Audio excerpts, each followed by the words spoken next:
José, ya recibimos a otro de los invitados que teníamos pautados para hoy, que es Eric Simonetti, Tano, dirigente de Nuevo Más y también delegado de SUTEBA La Plata, a quien le damos la bienvenida. ¿Qué tal, Tano? ¿Cómo andan, chicos? ¿Bien? Buen día. ¿Cómo estás, Tano? Bien, bien. Bueno, creo que te habíamos recibido, yo estaba tratando de hacer memoria, si antes de las PASO, después de las PASO, después de las generales, no. No me acuerdo. Después de las generales. ¿Cuál exactamente? Antes y después de las PASO, seguro. Sí, y ya las generales, esas, sí. Y después, no me acuerdo si en el medio vine de vuelta, no recuerdo exactamente. Pero bueno, la verdad que fueron una definición importante, ¿no? Y acá en La Plata, yo te iba a preguntar, así, una lectura breve de la elección platense, que es todo un apartado, lo decíamos con Facu, digo, una comunidad que reafirma también a Vidal, que Macri pierde por un poquito y gana Cambiemos la intendencia. Sí, cuando hay una cuestión que es importante analizar en la elección argentina, que igual después cuando charlemos América Latina también se va a poder expresar ese análisis, que es que cómo está dividida hoy los sectores de trabajadores, de los sectores más pobres, de las clases medias. Claro. Esa división que hay en la Argentina, que se expresa en muchos países, en la Argentina se ve muy claro. Los sectores medios para arriba votaron a Cambiemos, lo volvieron a votar, me parece un voto más ideológico, más de reafirmación de una gestión que reivindica valores meritocráticos, liberales, ¿no? Republicanos, pseudo republicanos, y se expresó en todas las ciudades capitales, donde no es en La Plata que ganó Garro y Vidal, sino en muchas ciudades del país, las ciudades capitales, que están con una posición política más conservadora que la que está la clase trabajadora y los sectores populares. Y esos sectores votaron este tipo de opción política, y los sectores trabajadores, sectores populares, votaron al peronismo, claro, con un contenido contra el ajuste económico, ¿no? Cuando vemos eso en el panorama latinoamericano, por ejemplo, la clase media boliviana apoya el golpe de Estado. Sí. O sea, en las ciudades capitales pasa eso. Y en muchos países las clases medias hoy están en sintonía política a la derecha de la situación general. Total. Países donde esto no está pasando, por ejemplo, es Chile. La clase media en Chile está a la izquierda de la situación política y está junto con el pueblo trabajador peleando en la calle. Sí. Más parecido al 2001 en Argentina. Pero cuando las clases dominantes logran dividir a la clase media de la clase trabajadora, claro, logran imponer más su política. Claro. Eso es un problema. ¿Qué es lo que pasó en Bolivia? Decís? En Bolivia está pasando eso. Bien, bien. Sí, es interesante, es clave, ¿no? La división que vos haces de los pueblo trabajador de las clases medias. Perdón, ¿qué hubiese faltado para que la clase media de Bolivia, a tu criterio, Tano, ¿no? Pueda apoyar la protesta de los trabajadores? Lo de Bolivia, o sea, hay una cuestión primera que es que, o sea, América Latina está en una situación de polarización política agigantada. La elección de Uruguay fue como un síntoma, porque el país se partió a la mitad. Electoralmente, la mitad de los votos fueron para el Frente Amplio, el progresismo, y la otra mitad de los votos para la derecha. Pero cuando vos ves el escenario territorial, también se expresó eso. O sea, una división, una polarización fuerte entre dos sectores, uno que reivindica más políticas sociales y otro que reivindica más el sálvese quien pueda de la sociedad, ¿no? Claro. En Bolivia, esta polarización se expresa tratando de que los sectores de poder de Bolivia, el empresariado, los sectores racistas, las minorías blancas de clase alta, tratan de retomar directamente el control político del Estado después de 15, 20 años, casi 20 años, no, 15 años de gobierno de Evo Morales, que representó algunos intereses sociales de la población, aunque sin modificar el capitalismo boliviano, ¿no? Recordemos, en Bolivia hay capitalismo como en casi todo el mundo. Pero estos sectores se vinieron de alguna manera, como se les puso un límite bajo el gobierno de Evo Morales, producto de que hubo dos rebeliones populares en Bolivia, en el 2000 y en el 2003, que marcaron la cancha a los sectores dominantes. Durante todos estos años, los sectores medios, inclusive de Santa Cruz, muchos sectores no racistas apoyaron a Evo Morales. Evo Morales hace un par de años sacó el 60% de los votos. Significaba que porciones de Cochabamba, de La Paz y de Santa Cruz, donde hay una clase media importante, son ciudades, los centros son como la ciudad de La Plata. Claro, Cochabamba claro. me hacía acordar a La Plata por momentos. Sí, o Mar del Plata, claro, O lugares. Rosario, o sea, Claro, ciudades de claro, clase media. Claro. Se expresa eso en la idiosincrasia, en determinado perfil social. Y después las periferias, bueno, tipo el Alto, son donde vive la clase trabajadora, sectores populares. Y ahora hay una división, que Evo Morales perdió ese sector medio, no al sector racista, fascistoide de Santa Cruz, perdió el sector medio a partir de dos elementos: cierto deterioro económico, no muy pronunciado, no como en la Argentina, pero cierto deterioro económico de los últimos años, y principalmente el haberse postulado de vuelta para la reelección y el haber sorteado el referéndum que él mismo llamó, que le fue negativo, donde no podía presentarse, decidió presentarse igual. Y lo que decía hoy, en las clases medias, en un sector el más alto, hay cierta construcción ideológica en torno a las banderas republicanas, ¿no? A que la república tiene un valor por sí mismo, independientemente de las condiciones de vida de las personas. Entonces, vieron atacado un elemento democrático republicano, como avasallado eso, vieron un signo de autoritarismo en Evo Morales. Ese elemento, acompañado con una situación económica un poco deteriorada, los distanció políticamente del gobierno. Claro, que son los que apoyan, que estás diciendo vos, ¿no? ¿El golpe de Estado? El golpe de Estado. O sea, hoy la delegación argentina que fue a Bolivia, mandaron un grupo facho a atacar, y eso tiene bien visto por sectores medios de Bolivia. Nuestra compañera Manuela Castañeira estuvo en Bolivia la primera semana del golpe, fue a solidarizarse, y la verdad que se tuvo que guardar un par de días porque era muy atacada en el centro de La Paz por la gente en la calle cuando ella hacía una nota para algún medio nacional argentino, o cuando se acercaba una marcha de los sectores originarios. Aparecían sectores medios, gente más blanca, porque se ve mucho esa diferencia. Ajá. Y la atacaban sistemáticamente y la amenazaron de muerte un montón de veces. Y vivió una semana heavy, sí, ¿no? Sí, fue intenso el viaje allá, como recién le acaba de pasar a Grabois y a toda la delegación argentina, que en la delegación viajó también Carlos Saimán, compañero de acá de La Plata, de la Municipalidad de La Plata, que hoy convoca la movilización también, él está allá. O sea, se vive una situación de polarización. Los sectores de trabajadores, originarios y campesinos están en contra del golpe, y la burguesía blanca racista se apoya en un sector de la clase media, pero donde principalmente se apoya el golpe es en los militares y la policía, porque es un golpe militar clásico, como los que vivimos en la Argentina en el siglo XX y en América Latina en el siglo XX.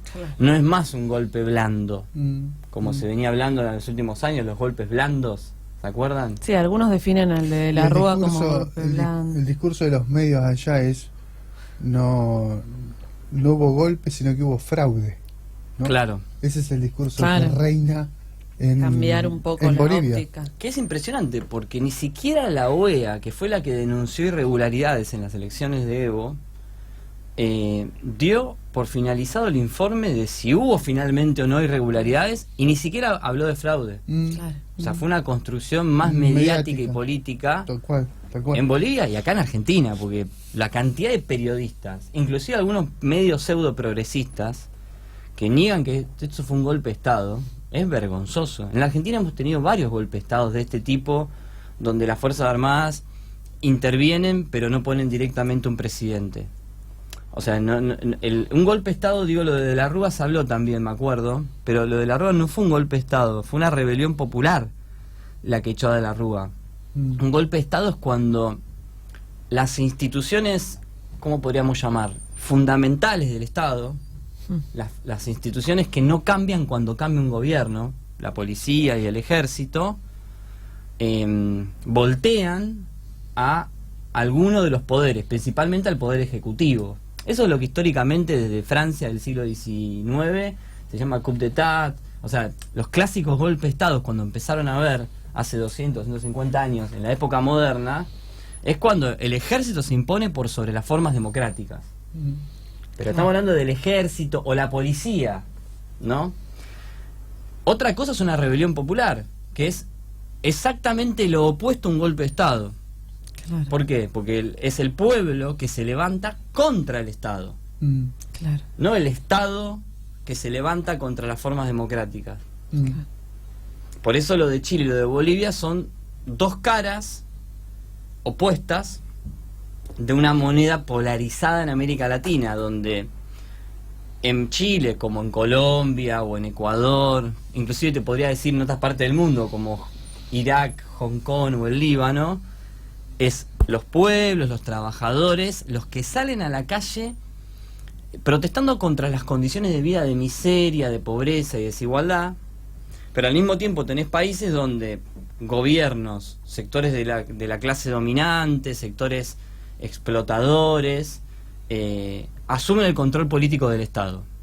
En Chile, en Bolivia a través de un golpe militar, o en Uruguay a través de unas elecciones democráticas.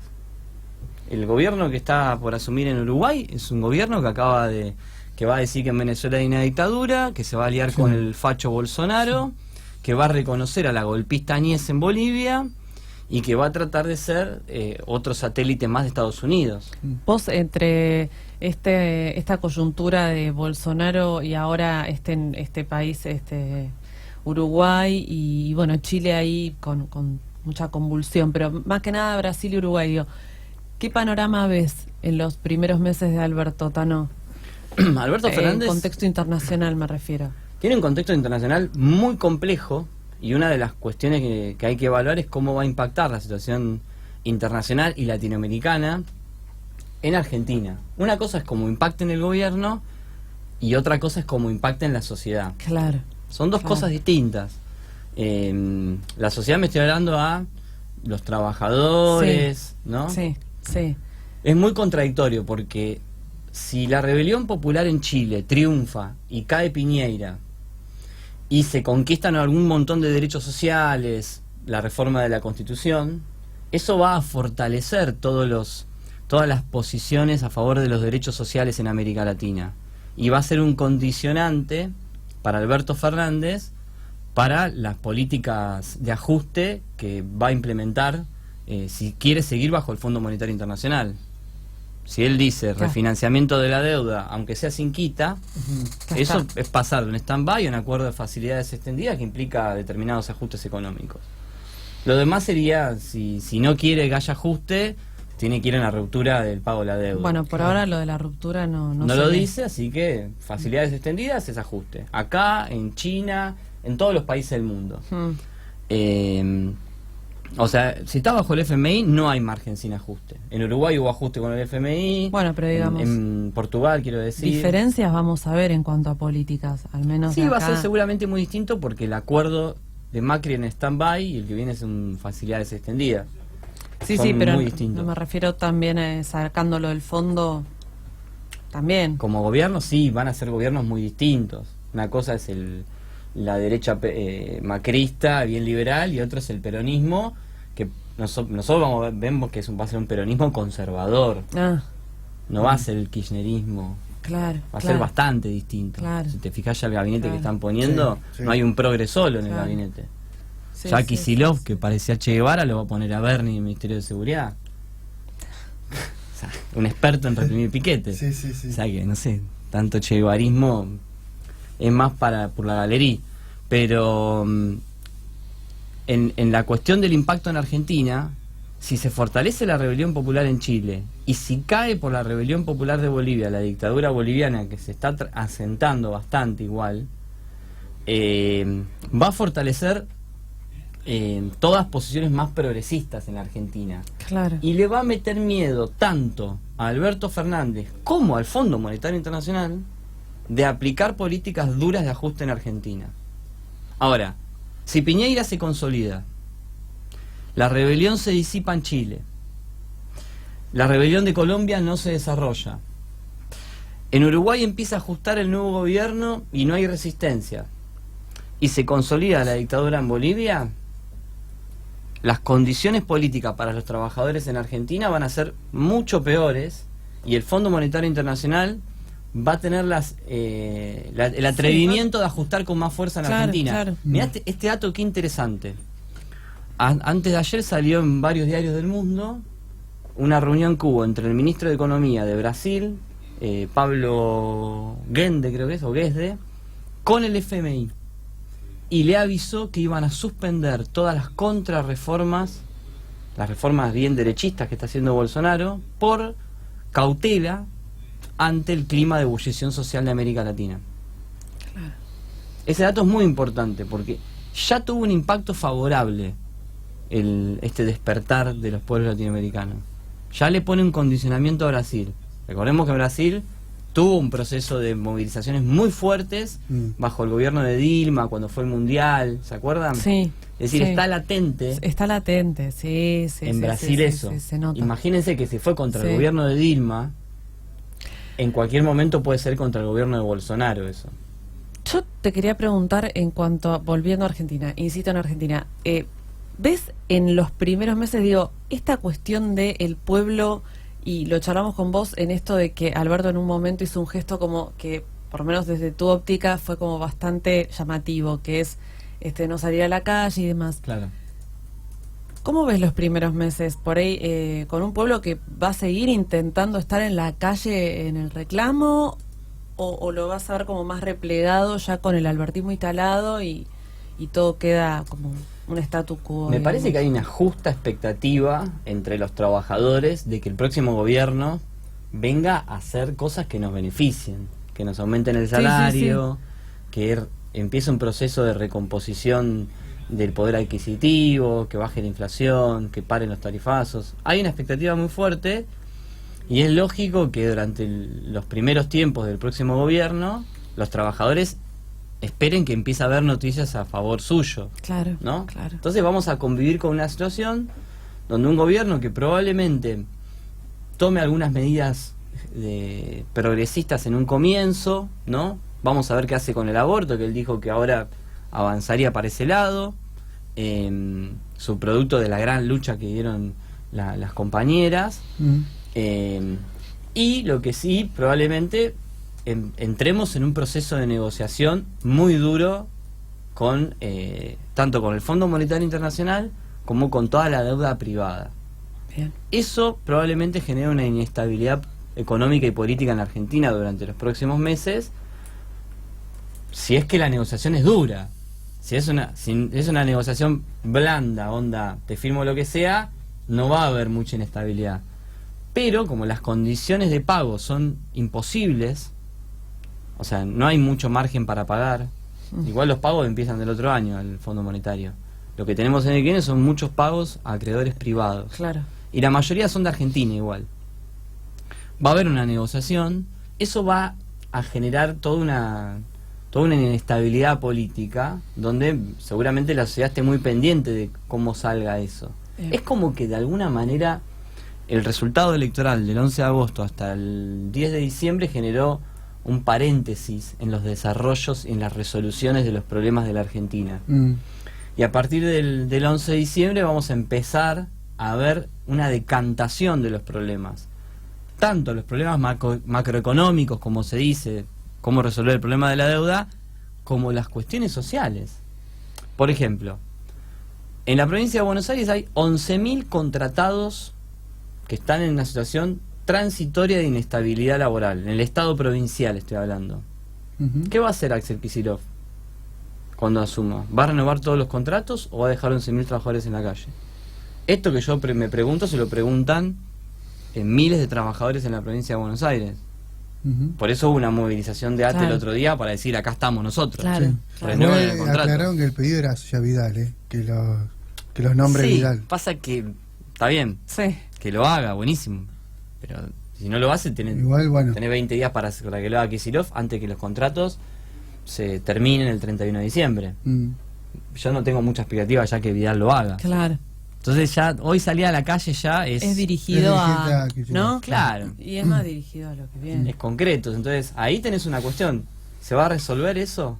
Te doy un ejemplo concreto que me afecta directamente. Yo doy clases en el bachillerato de adultos de la secundaria número 8, acá unas cuadras, 2 cuadras de acá. En 48, 9 y 10.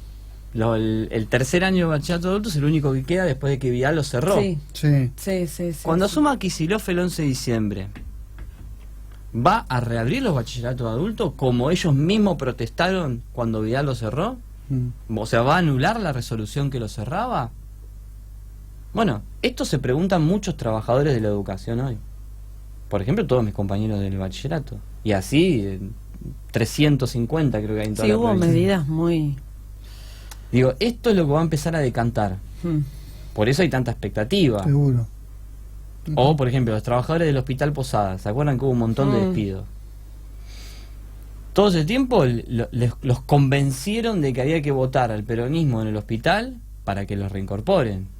Bueno, las compañeras enfermeras del Hospital Posadas, que son más de 100, están esperando que el 11 de diciembre las reincorporen. Este tipo de cosas atraviesan todo el cuerpo social, este hilo de expectativas, ¿no? Bueno, nosotros la verdad no tenemos mucha expectativa en el próximo gobierno, y cuando hablan ellos de un pacto social, ¿no? Esto del pacto social es básicamente decirle a los trabajadores que ahora vamos a tener que, tanto los trabajadores como los empresarios, hacer un esfuerzo colectivo para sacar al país adelante. Traducido en lo concreto significa que no haya protesta social. Por eso te preguntaba. Claro. Que hay que esperar que la economía se recomponga, ¿no? ¿Se acuerdan en los 90 cuando era la teoría del derrame? Primero que crezcan las empresas, y cuando empieza a haber crecimiento empieza a haber distribución. Ese esquema, no primero distribución y mientras tanto que paguen las empresas. Claro. Esto es una versión progresista de esa vieja teoría del derrame. Primero crecer, después distribuir. Bueno, eso es un desastre para los trabajadores. Si vos tenés un 60% de inflación acumulada, ¿cuánto me van a dar en la próxima paritaria? ¿Se habla de un 30%? Eso es un ajuste. Eso es reducción del salario real. Claro. Nosotros queremos que la prioridad del próximo gobierno sea con los trabajadores, no con los empresarios, con la deuda. ¿Qué van a hacer con Edelap? ¿Va a seguir privatizada? Que es un saqueo, recordemos, parece que cosas que pasaron en otro planeta. Sí, no, es unos meses. Todo el mundo decía, había que estatizar Edelap. Si estatizan Edelap y todo el sistema eléctrico de la provincia de Buenos Aires, hay millones y millones de pesos que podríamos tener para mejorar el sistema eléctrico y para hacer otro montón de cosas del Estado. Bueno, ¿van a hacer eso o van a seguir con el esquema privatizado de la década del 90? Digo, hay toda una rediscusión de qué país queremos los trabajadores, qué necesitamos, y entre los trabajadores conviven expectativas entre que algunas de estas cosas las va a hacer el próximo gobierno, y bueno, nosotros lo que alentamos es que va a haber que salir a la calle a reclamar que estas cosas se hagan, tanto desde el movimiento de mujeres para lograr el derecho al aborto, como para conseguir los aumentos de salario, para conseguir la reincorporación de todos los despedidos bajo el macrismo, en la esfera privada y en el Estado, en los dos lugares, y tomar el ejemplo de lo que pasa en América Latina. Bien. Para cerrar, Tano, recordanos hoy 17:30, Plaza San Martín, justamente, la Marcha Internacional Latinoamericana se une y se lucha. Es un poco este lema, ¿no? Plegarse al reclamo de Bolivia. Sí, hoy va a haber una movilización muy importante convocada por las comunidades de Bolivia y de Chile, de los dos sectores, junto con la multisectorial La Plata, Bricio y Ensenada. La idea es salir a las 5:30 de la tarde desde Plaza Martín, dar una vuelta por toda la ciudad de La Plata. Así que esperamos que todo el mundo asista a la movilización y entender de que, o sea, hoy América Latina está pasando por un proceso de movilización regional, pero también de ataque de los sectores militares, de los sectores más de derecha, y no se van a parar estos sectores si no salimos en toda América Latina a la calle.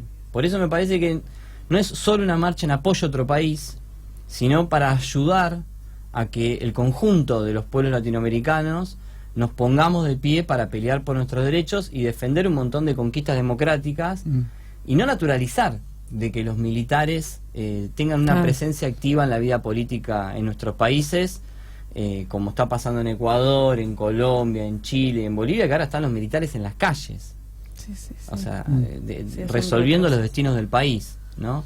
Así que bueno, invitamos a todos, reiteramos, 5 de la tarde en Plaza San Martín. Gracias, por venir. Gracias. Una pausa, 20 minutos.